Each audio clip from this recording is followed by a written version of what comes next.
Hello and welcome to Everything's Fine, probably your weekly antidote to bad news. The podcast that says this is good for your mental health while immediately testing the theory.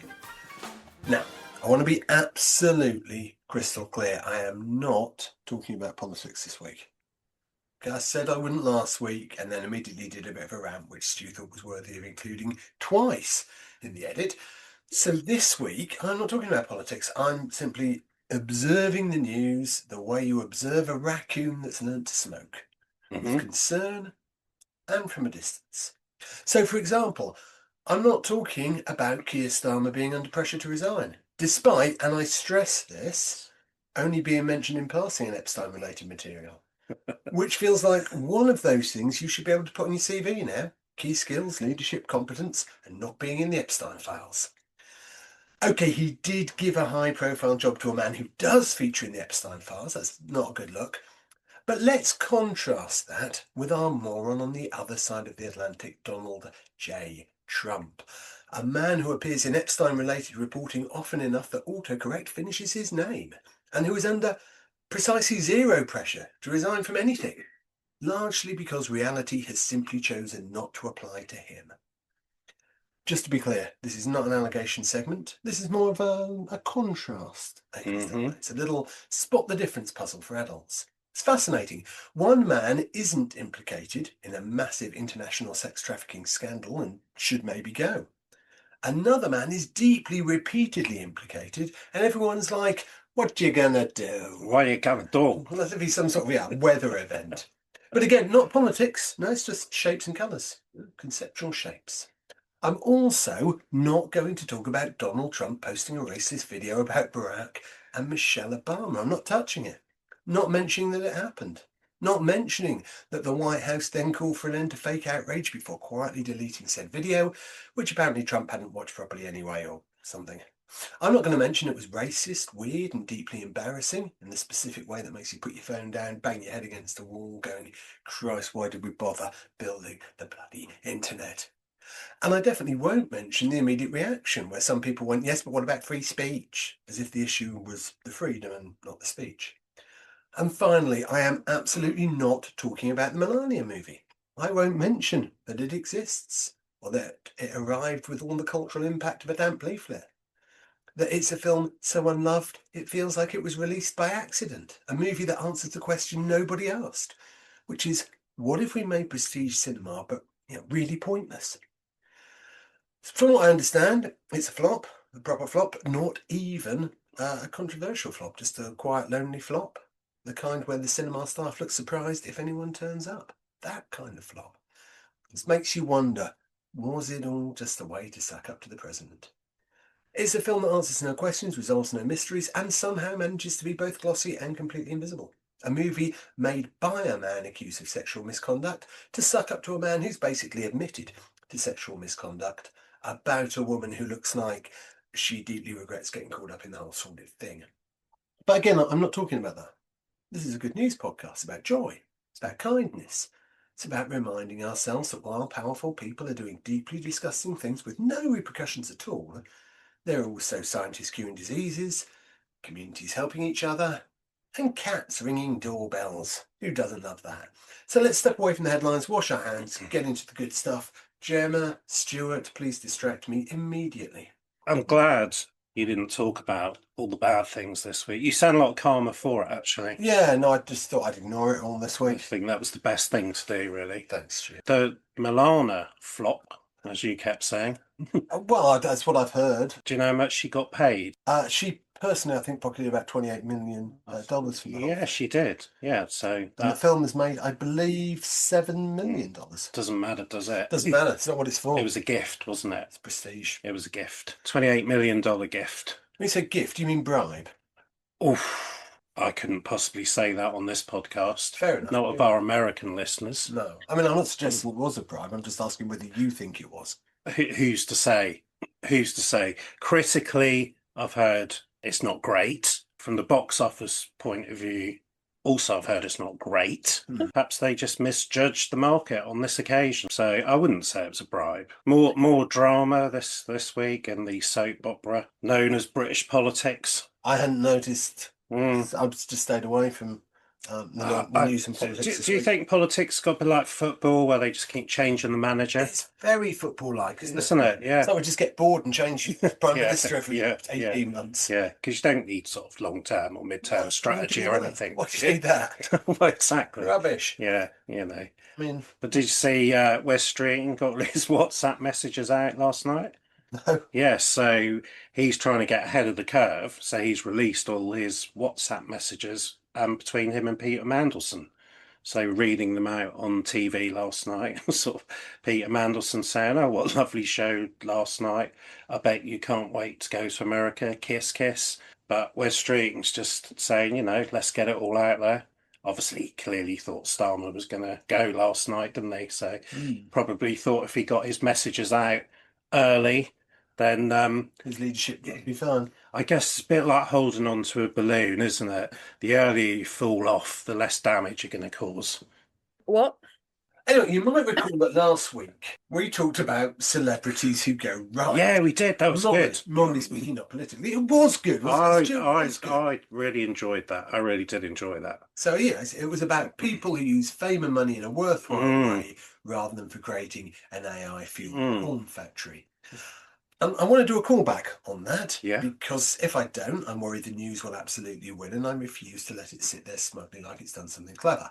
I gave a brief shout-out last week to Stormzy. You did. And no sooner have I done this than the rap icon, Glastonbury headliner and owner of several excellent coats has thrown his support behind a national book campaign aimed specifically at people who don't really read. So this is the Quick Reads campaign from the Reading Agency, which turns 20 next year. It's part of the National Year of Reading.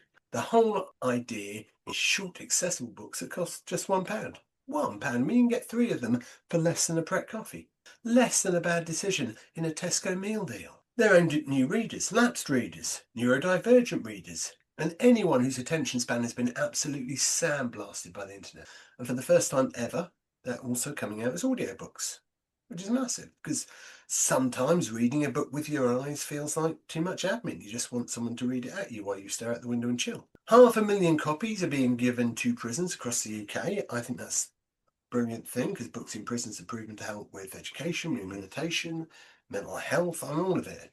It's the opposite of punishment by neglect. And Stormzy isn't just vaguely endorsing this either. One of the books, Hunger Pains, is written by Derek Awusu and is published through Stormzy's own imprint, Murky Books.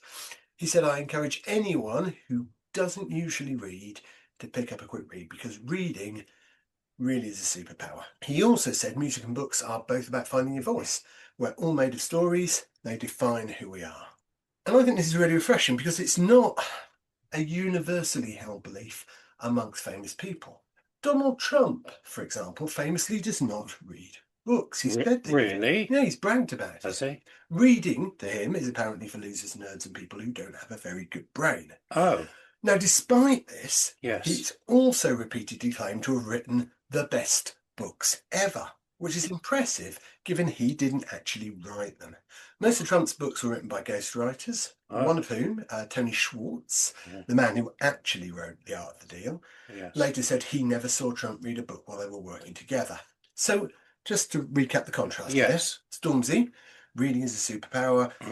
It's help people find their voice. Let's make them accessible to everyone, including prisoners, neurodivergent readers, people whose attention spans have been pulverised by modern life. Trump, I don't read books, but I write incredible books which someone else wrote while I wasn't reading them. So 2 very different relationships with the written word. So the moral of the story is, read, or you might end up like Trump, lying about writing books, hanging out with very bad men before appearing to shit yourself on national TV. Whoa. I jest, of course. Jim. I jest, of course. Jim, I feel like I feel like you're going again. You said you weren't going to do this tonight. I jest, of course. Reading's not elitist. It's not about being clever or worthy. And it's not nerdy either. It's about giving your brain a break. It's about mindfulness. It's about slowing things down. It's about mental health in a very practical way. And also, it's about a celebrity using their platform to encourage you to do a thing that might actually help you. So that's Stormzy, books, £1, prison libraries, audiobooks. fantastic news. So I think it was a couple of years ago when he was on the campaign trail, Trump said how much he loved the Bible. And he was then asked the question, what's your favourite bit? And he said, all of it. The entire Bible. Yeah. Yeah. But then last week, he made a bit of a gaffe. He was at one of the sort of Christian right events. And he confessed that he'd never read it. Ah, I thought you were going to say that his favourite book was When Dumbledore Died or something like that. I listen to Audible books You do? because my attention span is smashed to pieces. And yeah, that's the only way I can get through books these days. So all four on Audible. What about you, Gemma? No, I don't have Audible. I would Other quite happily listen platforms to are it. available. Are there any that are free? I haven't found any free ones, and I'm poor, Mm, so mm. that's important to me. Yes, you But I see. do like a book. Marv's, any recommendations for us, Gemma? I do like factual, I have to say. Yeah. About yourself. I'm reading Adrian Edmondson's autobiography at the moment, Berserker. That's a good read. Enjoying that. Oh, and I just read the latest Richard Osman Thursday Night. Oh, yeah, book. good. Impossible Fortune. Yes. Which number is that? That's the fifth one. Fifth one. I mean, if you enjoy those books, you'll enjoy this one. If you don't particularly, you won't enjoy this one either. Any recommendations for us, Gemma? Yes. One of my favourite books that I've read relatively recently is The Lock Artist by Steve Hamilton. It's very cool. Not a very me book. Like usually I like stuff that makes me laugh, but that one's it's cool. Very cool. It's about a lad who gets drawn into crime. He's very good at picking locks and That makes sense. yeah, Dear Mrs. Bad by AJ Pierce, which is kind of wartime agony aunt gubbins. So although there is quite a lot of laughs, there's also World War II going on in the background, so it's not all sweetness and light. And then a book called Killers of a Certain Age, which I picked up on I was on holiday and the hotel had like a little leave your gubbins here. So it was inflatable toys for the pool and all sorts and suntan lotion and all that kind of gubbins. But there was also like a little book library. And I picked it up by Deanna Rayborn, which was a good holiday read. Anyway, from literacy and emotional nourishment to romance. Stu has an oven-ready story for us about why Valentine's Day is actually good and not a capitalist trap invented by Hallmark. Not just good, awesome. I stand corrected. Bold claim. It's awesome. Valentine's can make us feel either deeply in love or deeply single. I don't know the way that you looked at me when you said deeply in love. Deeply in love or deeply single? Which one are you? You're obviously deeply in love. I'm deeply single. We'll move on. Made Right Said Fred deeply dippy. Yeah, absolutely. Didn't Can I claim that one? You go for it. Thanks. I'm here to tell you that Valentine's Day is not polite at all. If you look at the history, this day didn't start with a kiss, as Errol Brown from Hot Chocolate said. Start with a riot. How does that sound? That sounds... It wouldn't have scanned as well, I know that. So let's go back to ancient Rome. They had Lupercalia. Now, if you think your modern dating life is chaotic, let's all imagine this. From February the 13th to the 15th, the Romans weren't trading digital techs. They were sacrificing goats, running around in the streets, using animal hides to playfully slap people to grant them fertility. Well, we've all been there, haven't we, Stu? Oh, haven't we? You know, quite the night. It was a drunken, naked party where the goal wasn't just romance, it was survival and vitality. Guess what? The church stepped in. They saw the chaos and said, right, come on, let's put some clothes on. Sort yourselves out. Stop this. They combined it with the story of St. Valentine, a man so dedicated to love that he defied an emperor. What I find interesting isn't the gore of Rome, but the human persistence of joy. So we went from handwritten poems to mass-produced cards because we were so desperate to tell people we liked them and that we needed a factory to help us keep up. We took a day of chaos and turned it into a day of connection. Today, people complain that Valentine's Day is commercial, but here is the positive take. Valentine's Day is a choice, as sociologist Helen Fisher points out, Hallmark doesn't force us to buy cards. We buy them because, despite the dark and muddled origins, we want an excuse to be kind. We want a reason to celebrate the fact that we are social creatures.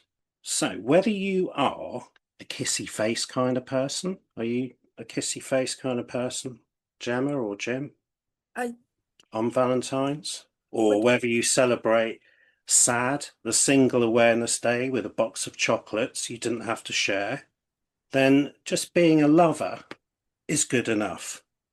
Valentine's Day has survived executions, pagan rituals, Roman riots, and the invention of the internet. It has evolved from a bloody festival to a chocolate-covered hug. If this day can transition from sacrificing goats to buying latte for your best friend, then there is hope for us all. It is a reminder that humans will always find a way to take something dark and turn it into something sweet. So Jim's Well, looking. thanks for that, Stuart. Or forget the flowers. Have you heard about this? You can take your ex's forgotten hoodie, you can take all your romantic gifts that you've received, and then you can go online to Angry Orchard Cider and you can go into their exchange program. So this is a genius way to declutter your life and fill your wallet. So if you're holding on to like a hideous poster or an oversized sweatshirt from a past flame, you can now ship it off to Angry Orchard Cider. So how do you swap all this for cider, I hear you ask? This is what you do. Sign up for a free exchange kit by February the 20th, pack it up, they'll send you the box with a prepaid shipping label, send it to Angry Orchard House. They will then give you tokens to buy cider, which you can enjoy. Then they donate all your ex's gifts to you to charity. This is a sort of turned into a major cultural shift. According to recent open table data, over 70% of Gen Z now view Valentine's Day as a day for connections and not just romance. So they talk about emotional freedom. They're saying, don't get mad, get angry, and turn that breakup clutter into a round of drinks for your friends. So have you got any old ex-clutter you can send to Angry Orchard Cider? Well, my last ex is about 17 years ago, so no, I think I've got rid of all that crap now. Yeah, okay. Have you got anything, Gemma, you could send Oh to? yeah. Yeah. So No, go I'm, on. I'm loving the double whammy. Not only are you getting free drinks for you and your friends, Yeah, you're also it's going to charity. So Gemma, you can just take it to the charity shop. You've got that extra step, that extra yeah, bonus of have yeah. some cider. Gemma, don't try and pretend that you're going to be sharing this cider with anybody. All right. You know me too well. What I also want Temporarily? to say about Valentine's Day Yeah. and love Yeah. is, we all live, don't we, in this age now of optimization, don't we, Jim? Oh, don't we Jim? ever, don't we ever, Stu? Do we track our sleep? Do you track your sleep? No. Do you track your fitness? Only my runs. You've got playlists on your phones with all your best music and so on. Yeah. I think more and more we're trying to solve this with love and our partners as well, aren't we? We're treating people like complex puzzles, believing that if we just find the right piece of information, the right reason why they are the way they are, we will finally have a successful relationship. This is about all the dating apps and so on. Oh, I said I thought it was about us trying to work out what on earth is wrong with you. But over a century ago, a man built a career on being the smartest person in the room. Do you know who that was? No. Oscar Wilde. Do you know? Yeah? It's on the tip of my Was tongue. it? Was it?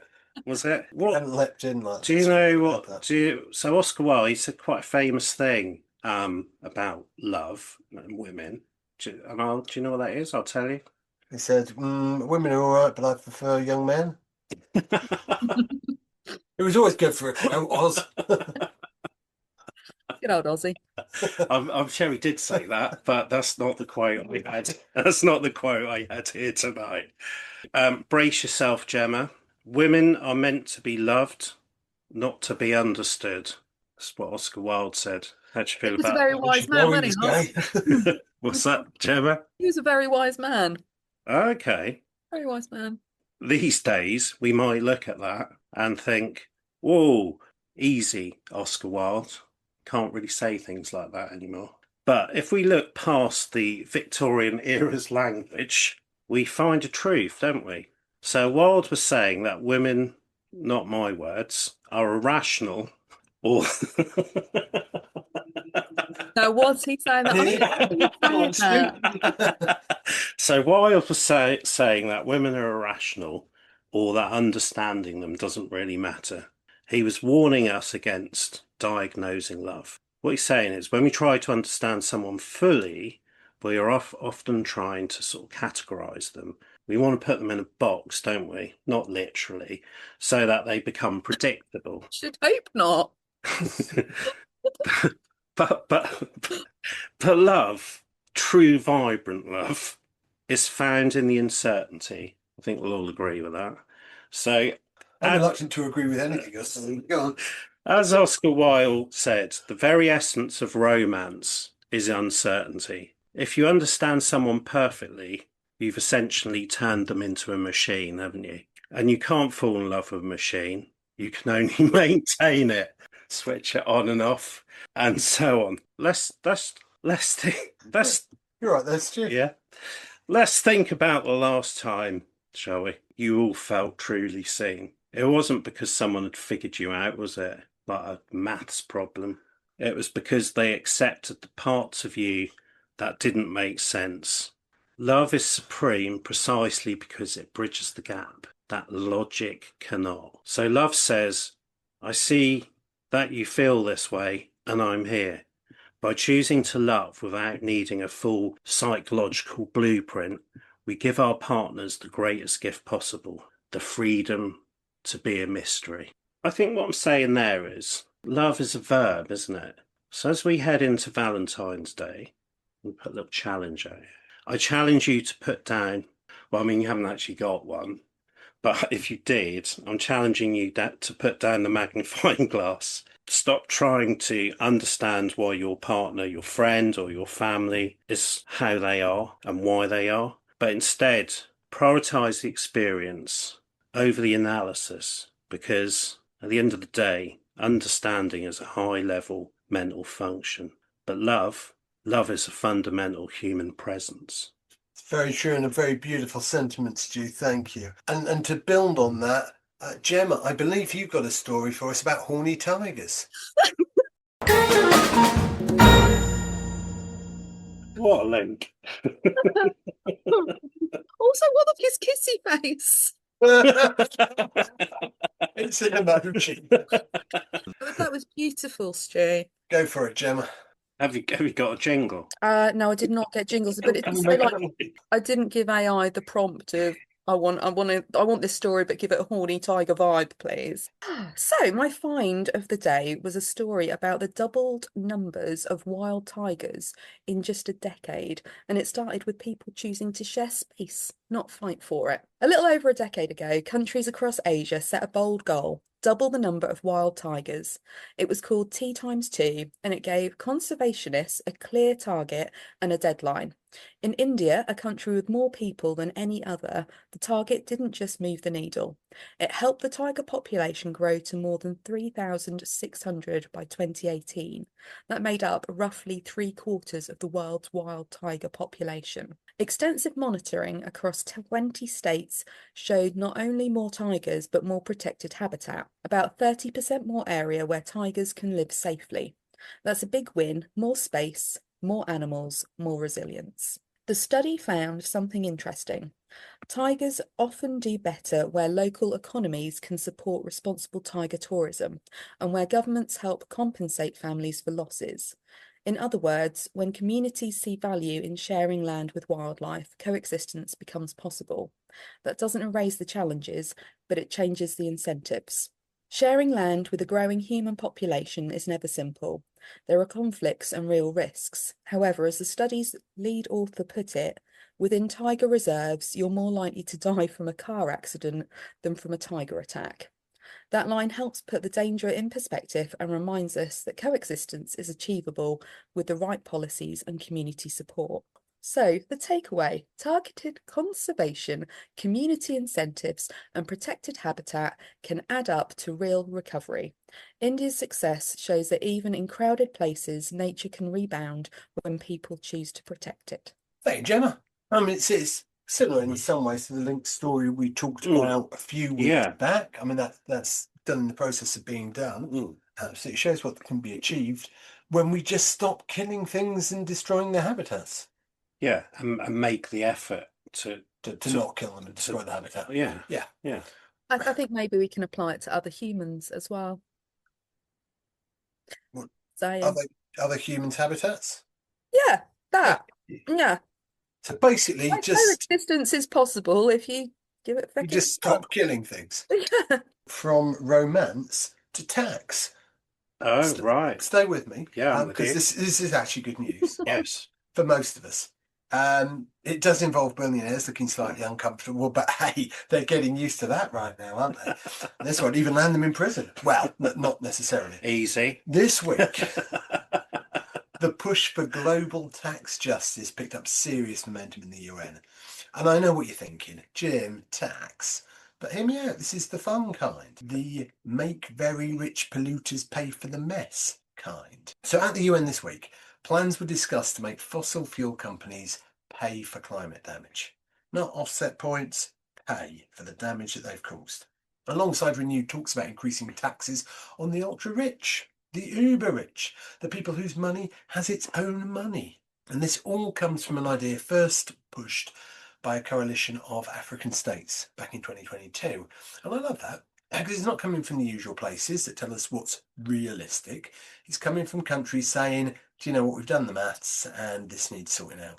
So the proposal is for a global tax treaty, a coordinated system so multinational corporations and obscenely wealthy individuals can't just slide their money into a novelty island shaped like a pineapple and claim that they're skinned. This week, negotiations resumed at the UN headquarters in New York under the UN Framework Convention on International Tax. And I should say the United States is hosting the talks. Oh. But they have also withdrawn from them. Oh. Which is pretty special, even by current standards of the US, right? It's like inviting everyone to a party, opening the door and then immediately saying, yeah, I'm not coming, and hiding in the nearest cupboard. The UK-based Tax Justice Network says these talks are basically a last chance for Europe to deal with tax-dodging US multinationals. They estimate those companies cost Europe, well, how much would you think? Each year, how much do you think these tax-dodging so-and-sos, little scamps, cost us in lost revenue? So the whole of Europe? Whole of Europe. So we're talking billions, aren't we? We are. I'm going to say for the whole of Europe, I'm going to go for 10 billion. 10 billion? What do you think, Gemma? I reckon I'm just going to double it. 20 bill. Stuart's slightly the closer. It's 14 billion euros. All lost. That could be schools, hospitals, green energy, bins that actually get collected, actual things. Instead, the money just vanishes into a spreadsheet with a tan. The Tax Justice Network says the outcome of these talks will affect people everywhere and it'll shape economies and livelihoods for generations. Which sounds dramatic, but also, yeah, because when the richest people and the biggest polluters don't pay their share, we all pick up the tab. Usually with worse services, worse infrastructure, and a climate which sounds dramatic, but also, yes. Because when the richest people and the biggest polluters don't pay their share, all of us pick up the tab. Usually with worse services, worse infrastructure, and a climate that's going down the pan faster than Keir Starmer's approval ratings. And this is why it matters for mental health too, because nothing grinds you down like being told there's no money for the things you need, while watching companies make record profits and then simply not contribute. So it's about fairness, it's about accountability, it's about saying if you broke it, you don't get to quietly pop off to Monaco. And the genuinely hopeful bit is that it's happening at a global level. Countries talking to each other and coordinating and deciding we can do it differently. Okay, it isn't actually done and it's not exactly going to be easy to get it done. Powerful people are going to fight this tooth and nail. But it is happening. It's being discussed seriously and that alone is a shift. So yeah, global tax justice. fossil fuel companies paying for climate change, billionaires being asked to contribute more than just a few buttons. And if it works, it means fewer terrible headlines further down the line. What do we think of that? Well, of course, but it's how we implement it, isn't it? How it gets implemented. As you say, there's going to be pushback. I think that was the biggest con in my lifetime, how big business, oil companies, polluters, pushed it back onto us by saying if we recycled our plastic bottles, then we could make a difference. Whereas that is negligible. And as we now know, everything you recycle, only about 10% of what you do recycle actually gets recycled. And the two biggest countries in the world, the two biggest polluters, America and China, they represent about 60-70% of all the pollution and emissions, and mostly through the oil. Maybe if we concentrated on getting them in hand, then we can start looking at me and you recycling our chocolate wrappers and plastic bags and so on. Might actually make a difference, might. Absolutely. So, did you say America were in then out? Well, no, basically, America are hosting the talks, Yeah. but not being part of them at all. Oh, okay, right. So it's in America, but America aren't playing. Oh, is it? Is it in Donald Trump's hotel? Oh, probably. Who knows? For sure. Yeah, okay. He'll be scooping some money off somewhere, won't he? Well, things change, don't they? And, presidents come and go. Yeah. So, in the future, there might be a president who wants to buy into this. And if it's already set up and the structure's there, then straight in. Absolutely. So it's being led by, obviously, the countries who've been exploited by the sound of it. Absolutely. Yeah, the African countries had enough. Now, before I end this little green streak, I don't know if you saw this bit of news. It's what I can only describe as another tiny but delicious paper cut to Donald Trump's ego, because work on a multi-billion-dollar wind farm off the coast of New York is officially back on. It's resuming. The turbines are turning because federal judges blocked a stop work order imposed by the Trump administration, which had halted several wind projects back in December on the grounds of, I'm quoting here, national security. Okay. Because apparently the greatest threat to America is a very tall fan minding its own business in the sea. Yeah. So the courts have looked at it and gone, no, absolutely not. Mm-hmm. And as a result, every single one of the wind projects that were halted are now cleared to continue. So anyway, I love this story because it ties together a few things we've talked about today. The courts doing their jobs, renewable energy moving forward, environmental progress happening, and Donald Trump once again discovering that shouting no at reality doesn't make reality stop. What about birds? Donald Trump's always worried about the birds, isn't he, with the wind farms? Yeah, but I always prefer Bob Dylan's version of Hey Mr. Tambourine Man anyway, so screw them, quite frankly. Now, before our next story, I'd like to reiterate our disclaimer from last week.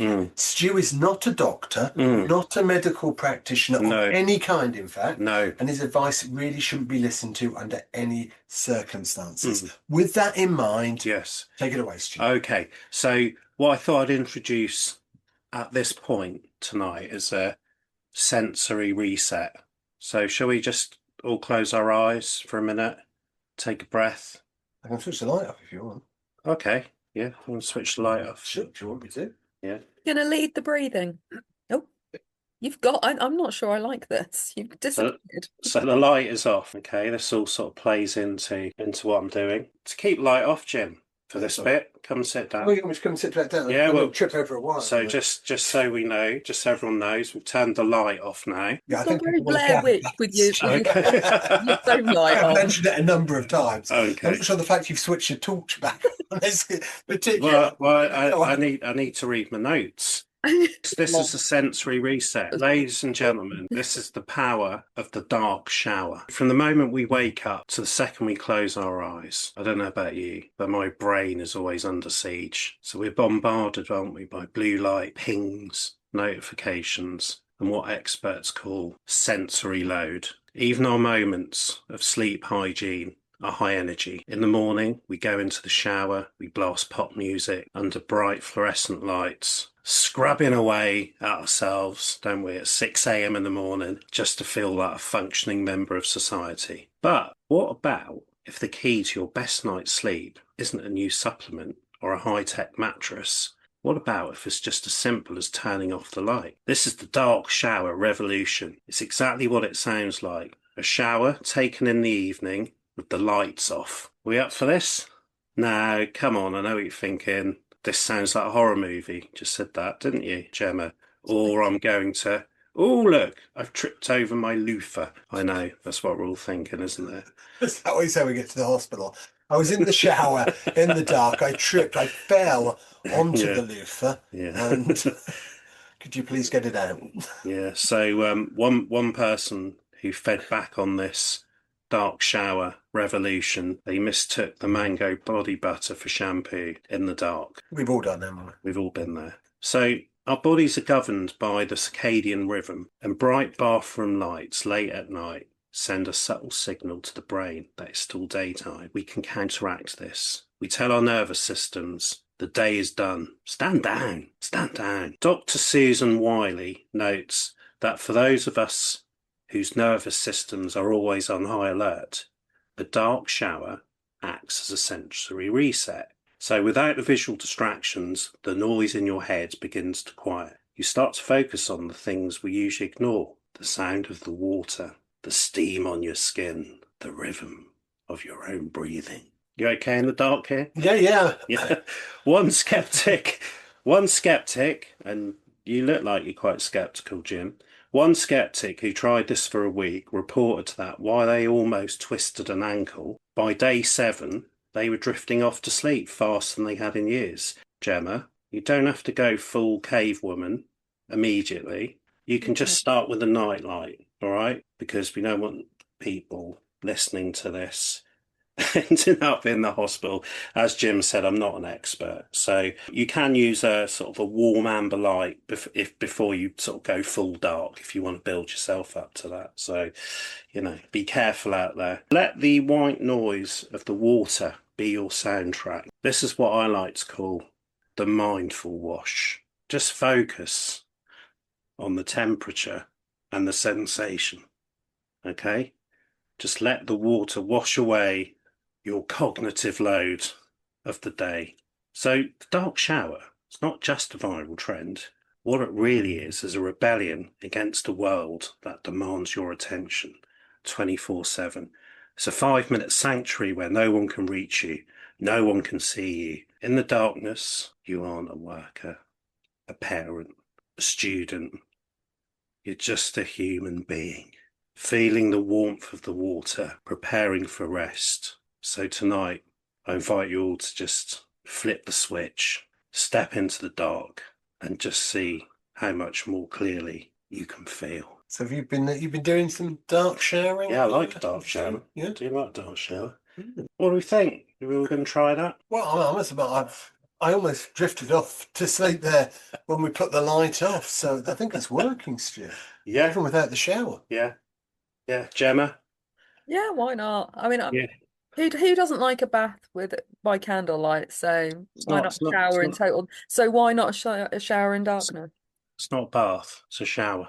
I know. I was listening. You said bath.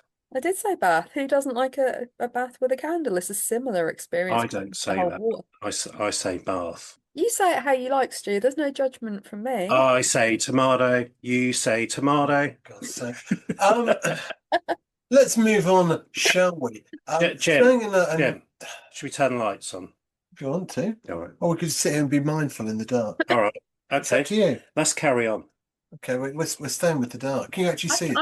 I can't see you. Well, Oh. that's something to be thankful for. I'll turn the light on. You get the light.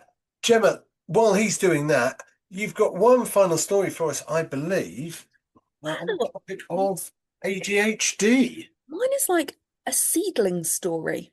Is it? So Yeah. if you're a bit of an expert on this, can you tell us what ADHD stands for to start with? So it's attention deficit hyperactivity disorder. Mm. Yeah. Marvelous. Thank you very much for clarifying that. So let's hear all about what we get wrong about ADHD. Stop wiggling your eyebrows at me, cousin. Are you wiggling your eyebrows? At least you got some. Impulsivity and racing thoughts are often associated with attention deficit hyperactivity disorder, ADHD. Cheers, Jim. But what if they could be reframed as a kind of restless curiosity? Mm-hmm. And what would that mean for how we teach ADHD students? Researcher Anne-Laure Leconf, based at King's College London, is on a mission to find out. She was kicked out of school in her teens for what she calls creative mischief. But neither of you are familiar with creative mischief. Hey. Disabling the fire What do you alarm. mean? Sorry, Jim, I've got to ask one. What do you mean by that? Nothing. Disabling the fire alarm to sneak out for a cigarette, penning romantic fiction about her teachers, even lobbying the school to relax its dress code. Her ever-questioning mind later propelled her into a scientific career, but it was only 3 years ago that she was diagnosed with ADHD.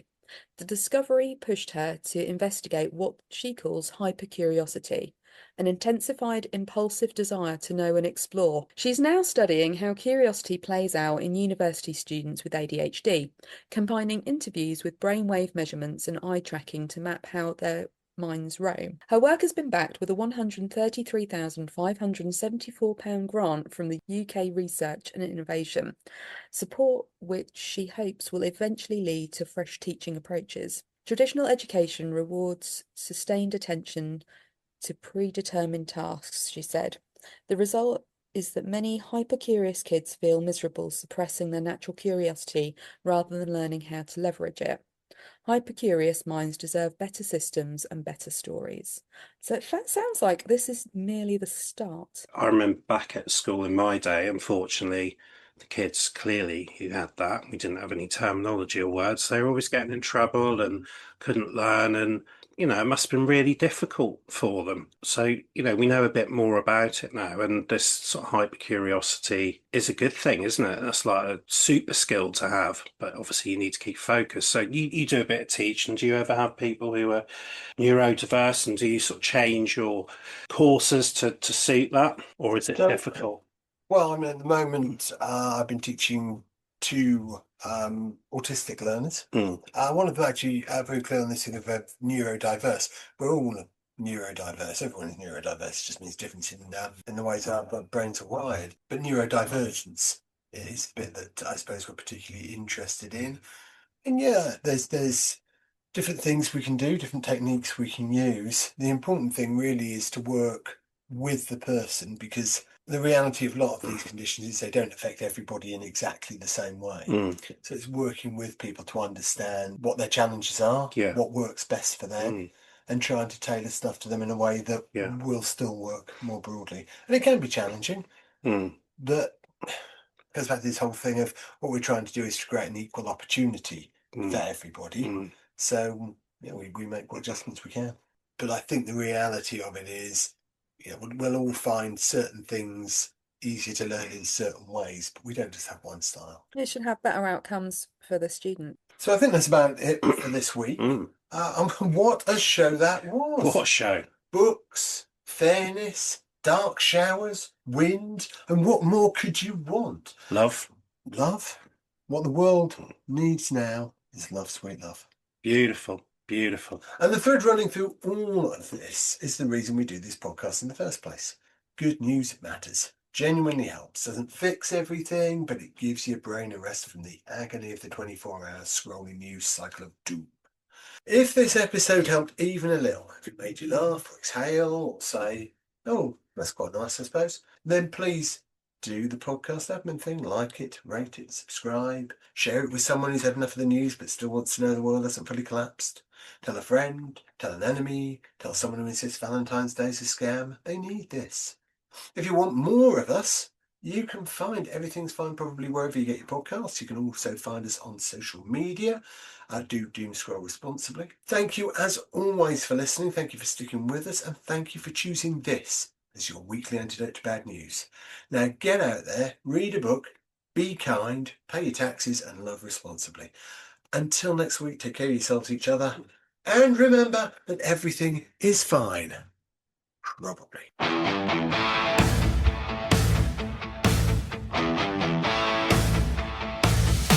It starts with